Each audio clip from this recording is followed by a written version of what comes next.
वक्त बड़ी खबर आ रही है, जहां जेपीसी रिपोर्ट पर ही होगा वक्फ बिल। सूत्र ये कह रहे हैं जो रिपोर्ट जेपीसी की तरफ से दी गई है वो जेपीसी की रिपोर्ट पर ही वक्फ बिल पेश होगा और वक्फ बिल में बड़े संशोधन की संभावना नहीं है, सूत्र ये कह रहे हैं। और कल पेश हो सकता है वक्फ संशोधन बिल, ये सूत्र जानकारी इस वक्त दे रहे हैं।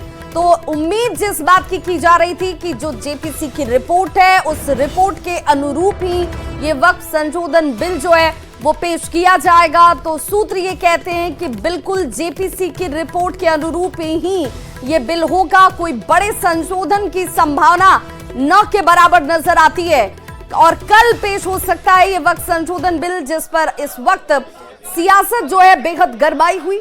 वक्फ संशोधन बिल से जुड़ी हुई ये बड़ी खबर इस वक्त अपने दर्शकों तक हम पहुंचा रहे हैं, जिसमें किसी बड़े संशोधन की संभावना नहीं है। वहीं जेडीयू के राष्ट्रीय कार्यकारी अध्यक्ष और सांसद संजय झा ने एक बड़ा बयान दिया है। उन्होंने कहा है कि नीतीश कुमार की राजनीति जब तक है लोगों के हितों की रक्षा की जाएगी। वक्फ संशोधन विधेयक पर उनकी तरफ से कहा गया कि वक्फ बिल पहली बार नहीं आ रहा है, लोगों के बीच जो भ्रम फैलाने का प्रयास किया जा रहा है, लोगों को इसे समझना होगा। पहले भी 2013 में संशोधित बिल लाया गया था और सबसे बड़ी बात ये कि नीतीश कुमार की राजनीति जब तक है तब तक सभी के हितों की रक्षा की जाएगी। जरा सुनिए क्या कुछ कहा है संजय झा ने। बिल कोई पहली बार नहीं आ रहा है, पहले भी ये बिल आ चुका है 2013 में, उसमें अमेंडमेंट हो चुका और उसमें ये जरूर हम लोग की तरफ से है कि भाई रिट्रोस्पेक्टिव नहीं हो, अगर पास्ट में कोई बात है तो उसको उस पर कोई आंच नहीं आए। ये हम लोगों ने जरूर, हमारी पार्टी ने कहा था, मुझे लगता है जरूर जो कमेटी है सरकार है इसको ध्यान में रखेगी। तो देखिए वक्फ संशोधन बिल को लेकर पूरे देश में इस वक्त सियासत जारी है। राष्ट्रीय लोक मोर्चा के राष्ट्रीय अध्यक्ष और राज्यसभा सांसद उपेंद्र कुशवाहा का वक्फ बिल पर एक बड़ा बयान सामने आया है, जिसमें उन्होंने कहा है कि पहले वक्फ बिल आ जाए और उसके बाद उस पर किसी तरह की कोई टीका टिप्पणी मैं या किसी दूसरे की तरफ से भी होनी चाहिए, क्योंकि ये अभी सामने है नहीं। हम लोग एनडीए के साथ ही हैं, लेकिन बिल पर पार्टी की अपनी भी राय होती है, ये सदन में पेश होने के बाद तय किया जाएगा। तो पहले बिल तो आ जाए, क्या स्वरूप है नहीं है, उसमें क्या ऐड हुआ क्या डिलीट हुआ, पूरे तौर पे बिल सामने आ जाए, फिर उस पर कोई टिप्पणी करना संभव हो पाएगा। उम्मीद की जाए कि एनडीए के साथ ही आप लोग रहेंगे इस मुद्दे पर। एनडीए के साथ तो हम लोग हैं ही, लेकिन बिल के संदर्भ में क्या राय अंतिम रूप से बनती है मेरी पार्टी की ओर से, हम बिल के स्वरूप को जब तक नहीं देख लें तब तक कैसे हम इस पर कुछ बोल पाएंगे। तो वक्फ संशोधन विधेयक पर केंद्रीय कपड़ा मंत्री गिरिराज सिंह ने कहा है कि कोई भी बिल संविधान के विरोध में आ ही नहीं सकता है, ये कांग्रेस को समझना चाहिए, क्योंकि अगर कोई भ्रम फैलाने का प्रयास कर रहा है तो ये समझकर फैलाए कि क्या संविधान के विरोध में किसी बिल को लाया जा सकता है क्या, तो ये संभव ही नहीं है। जरा सुनिए क्या कुछ कहा है गिरिराज सिंह ने। सरकार हर बिल को टेबल करता है, वह बिल को भी टेबल करेगा। जयराम रमेश तो कह रहे हैं कि एंटी कॉन्स्टिट्यूशन है, ये कांग्रेस पार्टी कह रही है। कोई संविधान के विरुद्ध सदन के अंदर में कोई बिल नहीं आता है, ये कांग्रेस को समझना चाहिए। तो वक्फ बिल का काउंटडाउन शुरू हो चुका है। कल यानी कि 2 अप्रैल को वक्फ संशोधन बिल संसद में लाया जा सकता है, इसे लेकर सूत्र जानकारी भी दे रहे हैं और इसे लेकर हलचल भी बेहद तेज नजर आती है। और इसी बीच समाजवादी पार्टी के सांसद हैं अखिलेश यादव, उनकी तरफ से एक बड़ा बयान आया। उन्होंने कहा कि वो वक्फ बिल के खिलाफ हैं, बीजेपी हर जगह हस्तक्षेप करना चाहती है। वक्फ बोर्ड के खिलाफ है हम लोग, इसलिए खिलाफ हैं क्योंकि भारतीय जनता पार्टी हर जगह हस्तक्षेप करना चाहती है। भारतीय जनता पार्टी हर जगह अपना कंट्रोल चाहती है। वक्फ बोर्ड के खिलाफ है हम लोग, इसलिए खिलाफ हैं क्योंकि भारतीय जनता पार्टी हर जगह हस्तक्षेप करना चाहती है। भारतीय जनता पार्टी हर जगह अपना कंट्रोल चाहती है।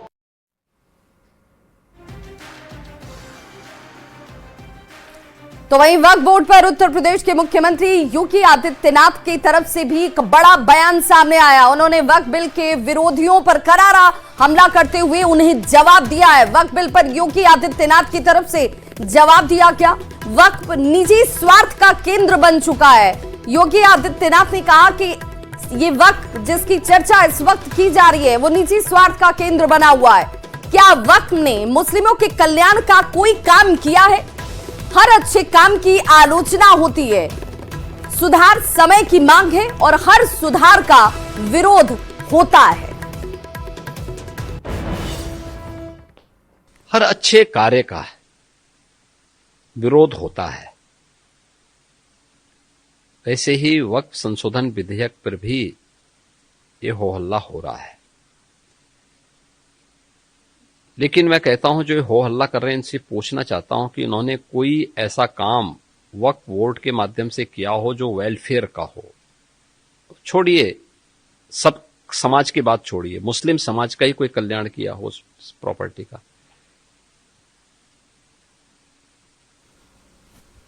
ये व्यक्तिगत स्वार्थ का एक अड्डे बने हुए हैं। चंद लोगों के लिए लूट खसोट के अड्डे बने हुए हैं। किसी भी सरकारी प्रॉपर्टी पर जबरन काबिज करने का एक माध्यम बना हुआ है। और रिफॉर्म इस समय की मांग है। हर रिफॉर्म का विरोध होता है, लेकिन देश काल और परिस्थिति के अनुसार हमें उस प्रकार के रिफॉर्म के लिए तैयार होना चाहिए। और इस वक्त बड़ी खबर आ रही है वक्फ संशोधन बिल से जुड़ी हुई, जिसमें यह बताया जा रहा है कि वक्फ संशोधन बिल कल लोकसभा में पेश किया जाएगा। दोपहर 12 बजे का वक्त जब वक्फ संशोधन बिल पेश किया जाएगा लोकसभा में वक्फ बिल पर 8 घंटे तक चर्चा होगी। जो जानकारी इस वक्त सामने आ रही है, विपक्ष ने वक्फ बिल पर 12 घंटे चर्चा की मांग की थी, लेकिन खबर ये इस वक्त की जब 12 बजे पेश होगा वक्फ संशोधन बिल, उस पर 8 घंटे तक चर्चा की जाएगी।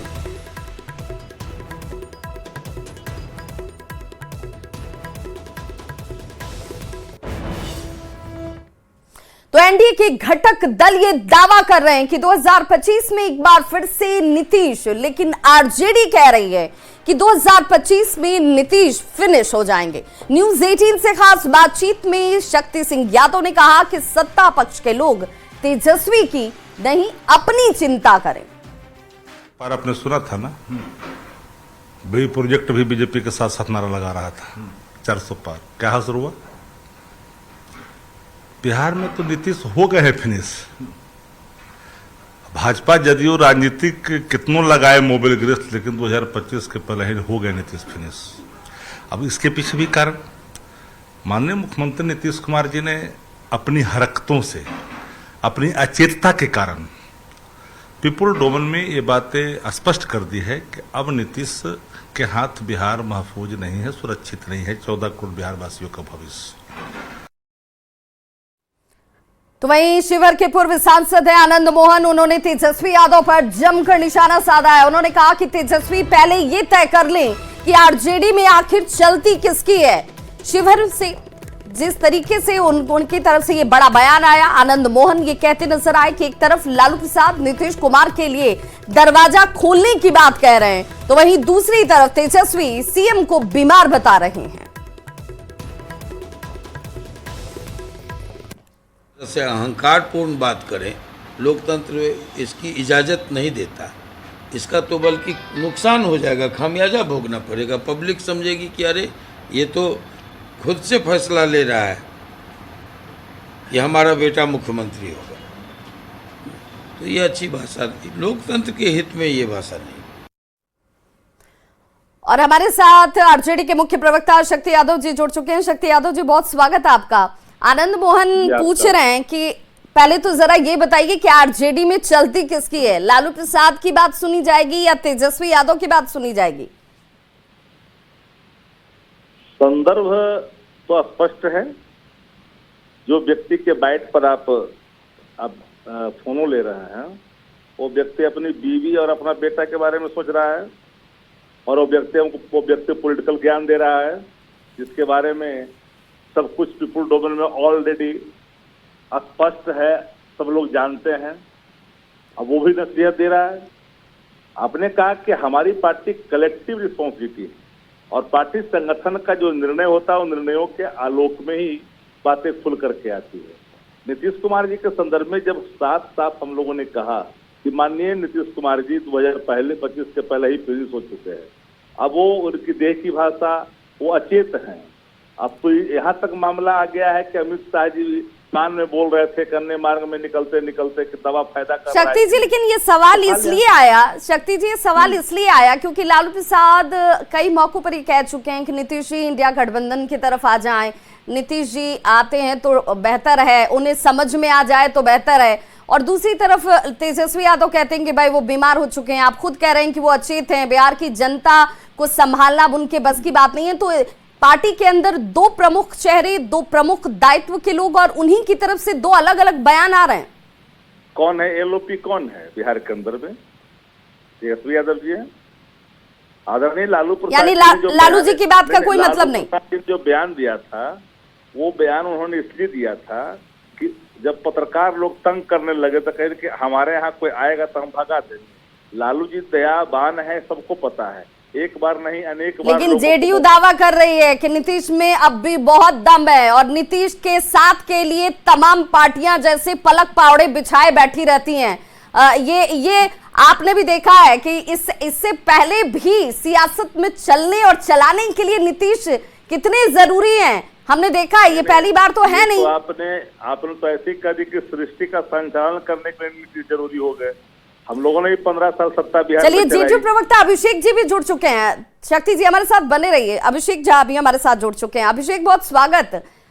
अगर आरजेडी ये कह रही हो कि भाई अचेत अवस्था में है इस वक्त नीतीश कुमार और इसीलिए अब उनसे बिहार संभलेगा नहीं, बिहार चलेगा नहीं, बिहार की जनता को देखना या समझना अब उनके बूते की बात नहीं है, तो आप क्या उम्मीद करेंगे आरजेडी से कि आरजेडी कहेगी कि मुख्यमंत्री जी सबसे सक्षम मुख्यमंत्री है? अरे भाई, नीतीश कुमार जी ने ही तेजस्वी यादव जी को 2 बार राजनीतिक रोजगार दिया, एक बार 20 माह के लिए, एक बार 17 माह के लिए डिप्टी चीफ मिनिस्टर बनाकर काम करने का मौका दिया। लेकिन पूरी सचेत अवस्था में तेजस्वी जी ने अपनी पार्टी की विचारधारा के अनुरूप भ्रष्टाचार को पोषित किया, अपराधियों के बोलबाला को और बढ़ाया। तो भाई, ये सचेत अवस्था में इस तरह के कृत्यों में डूबे रहते हैं और ये कितना भी कुछ कह लें, मुख्यमंत्री जी पर अटूट विश्वास बिहार की जनता का है, गठबंधन का है, लोगों का है। और इस बाबत अगला चुनाव भी मुख्यमंत्री जी के नेतृत्व में हम लोग लड़ेंगे और निश्चित रूप से जीतेंगे। अब तेजस्वी जी ये जरा पता कर लें कि उनके पिताजी तो सचेत अवस्था में होंगे उनके हिसाब से। तो सचेत अवस्था में पिताजी कहते हैं नीतीश जी चले आए तो अच्छा, और तेजस्वी जी अपने राजनीतिक पद को बचाए रखने के लिए एक तरफ कहते हैं कि भाई नीतीश जी की हमें जरूरत नहीं, हम चुनाव में जाएंगे। शक्ति जी, तो सचेत और अचेत की परिभाषा क्या बदल गई है क्या? नहीं, सचेत और अचेत की परिभाषा वही है जो वास्तविक है। 17 महीना की चर्चा जो लोग कर रहे हैं, 17 महीना में कोई तारनेदास पकड़ा गया है क्या? 17 महीना में कोई ऐसा व्यक्ति हुआ है जिसको रिटायर करने के बाद सेवा उनको पुनः उसी पद पर बहाल कर दिया जाता हो विदाउट कैबिनेट डिसीजन, और कैबिनेट डिसीजन के बाद फिर उसको एक और पद दिया जाता हो, बड़े पैमाने पर पकड़े जाते हो। इरिगेशन में भी रिटायर अधिकारी बिहार जिसके कंधों पर हाई रिस्पॉन्सिबिलिटी है, वो अकाउंटेबिलिटी है, वो व्यक्ति हाथ पर हाथ धर के बैठा हुआ है, जिसके पास कोई अकाउंटेबिलिटी नहीं है, वो शासन चला रहा है बिहार के अंदर में। अचेतता का प्रतीक यही पर मैं आता है। रहा सवाल आपने पूछा कि आदरणीय लालू प्रसाद जी की उदारता जग जाहिर है, जब भी कोई बात आती है तो इन बातों को खोल करके वो कह देते हैं। लेकिन तेजस्वी जी जानते हैं कि तेजस्वी जी का मतलब है कि नया बिहार, तेजस्वी सरकार, पूर्ण बहुमत की बात, इस संकल्पों के साथ आरजेडी में। लेकिन शक्ति जी, ये तो तय हो गया कि जो तेजस्वी कहेंगे वही चलेगा, जो लालू कहेंगे उसमें दम नहीं है। नहीं, आप अलग अलग खंड करके ना देखें। चलिए, बहुत बहुत शुक्रिया शक्ति जी आपका भी और अभिषेक झा आपका भी हमारे साथ जुड़ने के लिए। तो तेजस्वी यादव पर आनंद मोहन जमकर बरसते नजर आए। उन्होंने कहा कि पहले तो जवाब तेजस्वी यादव को देना चाहिए कि आखिर आरजेडी में चलती किसकी है।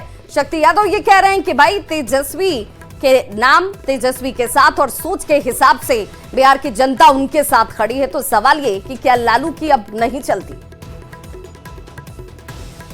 बिहार के अफसरों ने अपनी संपत्ति को सार्वजनिक कर दिया है। जी हां, बिहार के सीनियर अधिकारियों ने सोमवार को वित्तीय वर्ष के अंतिम दिन संपत्ति की घोषणा कर दी कि उनके पास चल और अचल संपत्ति कितनी है।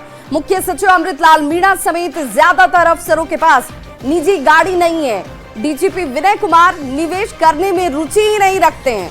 डीजीपी समेत कई अफसर नकदी रखने में दिलचस्पी नहीं रखते और हालांकि अधिकारी राइफल, बंदूक, सोना, चांदी रखने के शौकीन जरूर है। जिस संपत्ति का विवरण दिया गया है वो यही कह रहा है। कई अफसरों से अधिक संपत्ति तो उनकी पत्नियों के पास है। डीजीपी विनय कुमार से ज्यादा अमीर पटना के एसएसपी अवकाश कुमार हैं।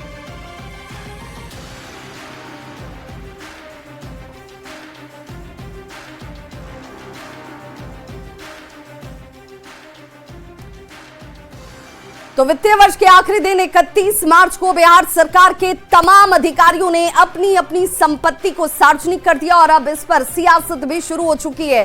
सत्ता पक्ष इसे भ्रष्टाचार पर जीरो टॉलरेंस की नीति बता रही है, तो वहीं विपक्ष भ्रष्टाचार को लेकर सरकार पर हमलावर है। बिहार सरकार के अधिकारियों ने भले ही अपनी संपत्ति की घोषणा सार्वजनिक रूप से कर दी हो, लेकिन इससे भ्रष्टाचार के ऊपर पर्दा नहीं डाला जा सकता है। नीति से सरकार है, भ्रष्टाचारियों की बहार है। अभी कुछ दिन पहले एक विभाग के अधिकारियों के यहाँ कितने रुपये नगद बरामद हुए जग जाहिर है। राज्य के पुलिस अधिकारियों ने अपनी संपत्ति का ब्यौरा सार्वजनिक कर दिया है। बिहार के करिश्माई मुख्यमंत्री नीतीश कुमार जी के कार्यकाल में निष्पक्षता और पारदर्शिता की जो गारंटी है, इस फैसले के साथ एक बार फिर पुख्ता हुआ है और जो अनावश्यक सवालों के गोले दागने वाले विपक्ष के नेताओं को अब ये बात समझ में आ गई होगी।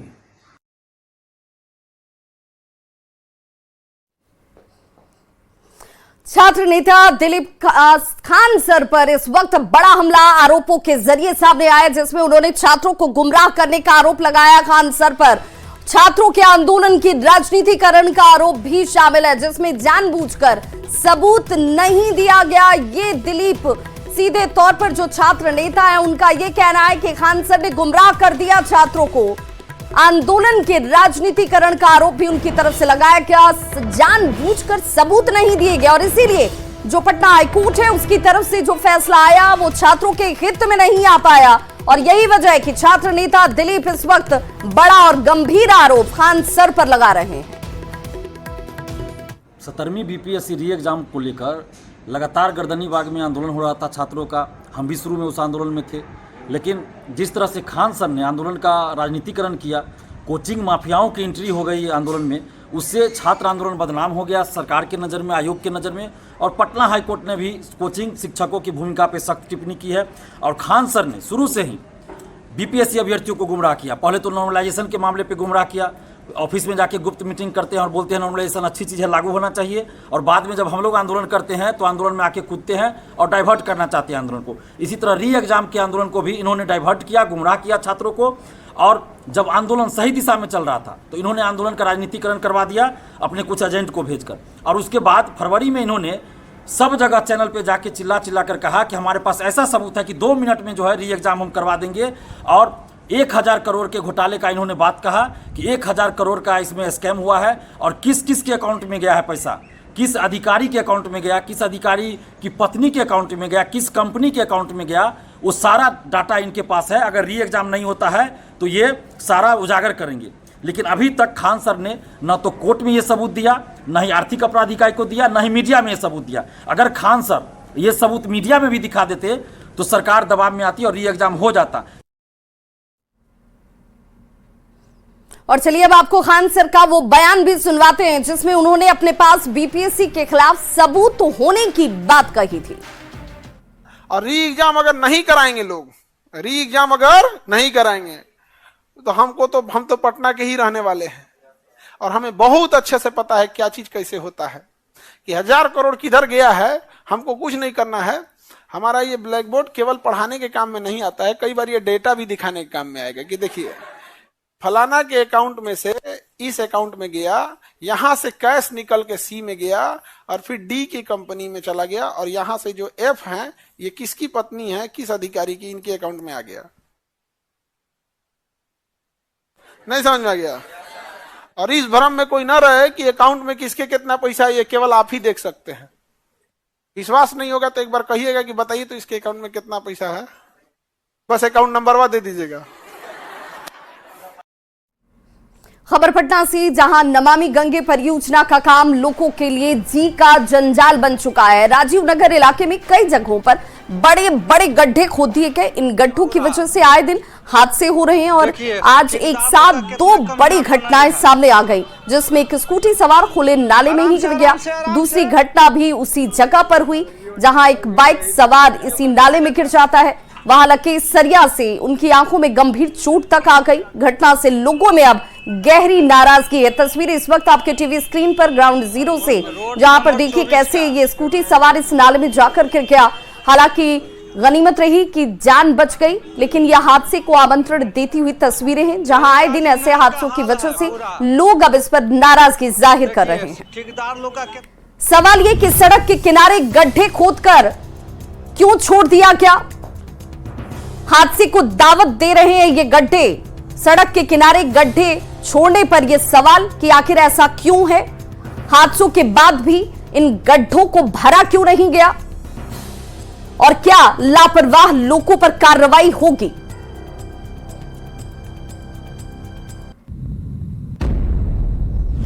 पटना सिटी के आलमगंज इलाके में ठेले पर एक शख्स का शव मिला। स्थानीय लोगों ने पुलिस को इसकी सूचना दी, जिसके बाद पुलिस ने शव को पोस्टमार्टम के लिए एनएमसीएच भेज दिया। आसपास के सीसीटीवी कैमरों को जब खंगाला गया तो उसमें दिख रहा है कि एक युवक शव को ठेले पर रखता है, उस पर पानी डालता है। पुलिस इस युवक की अब तलाश में जुटी है और अभी तक शव की शिनाख्त नहीं हो पाई। हम लोग आके देखे हैं तो एक व्यक्ति का जिनका उम्र लमसम 35 से 40 वर्ष हुआ है।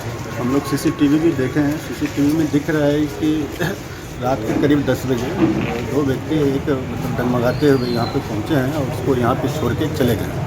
हम लोग हर एंगल में जांच कर रहे हैं। एफएसएल और डॉग स्क्वाड को बुलाया गया है और जांच किया जा रहा है कि कौन सा व्यक्ति है, कहाँ से रहने वाले हैं। तो जरा इस तस्वीर को देखिए। ये शख्स जिस वक्त इसके ऊपर ये एक दूसरा शख्स पानी डाल रहा है, ये वो शख्स खड़ा भी है अपने पैरों पर। और बड़ी खबर इस वक्त गुजरात के बनासकांठा से आ रही है, जहां पर डीसा में पटाखे के गोडाउन में ब्लास्ट हुआ है। ब्लास्ट में बताया जा रहा है कि 12 लोगों की मौत हो चुकी है। गोडाउन के मलबे से 12 लाश को निकाला गया है। एसडीआरएफ और फायर ब्रिगेड की टीम्स इस वक्त यहां घटनास्थल पर मौजूद है। राहत और बचाव के काम शुरू किए गए हैं। एसडीआरएफ का सर्च ऑपरेशन भी इस वक्त ग्राउंड जीरो पर चलता हुआ। हालांकि ये हादसा कैसे हुआ, इसके पीछे की वजह क्या रही, ये अभी सामने नहीं आ पाया। लेकिन डीसा में ये गोडाउन जिसमें ब्लास्ट में 12 लोगों की जान चली गई। तो इस बुलेटिन में बस इतना ही, लेकिन न्यूज़ 18 बिहार झारखंड पर खबरों का सिलसिला लगातार जारी।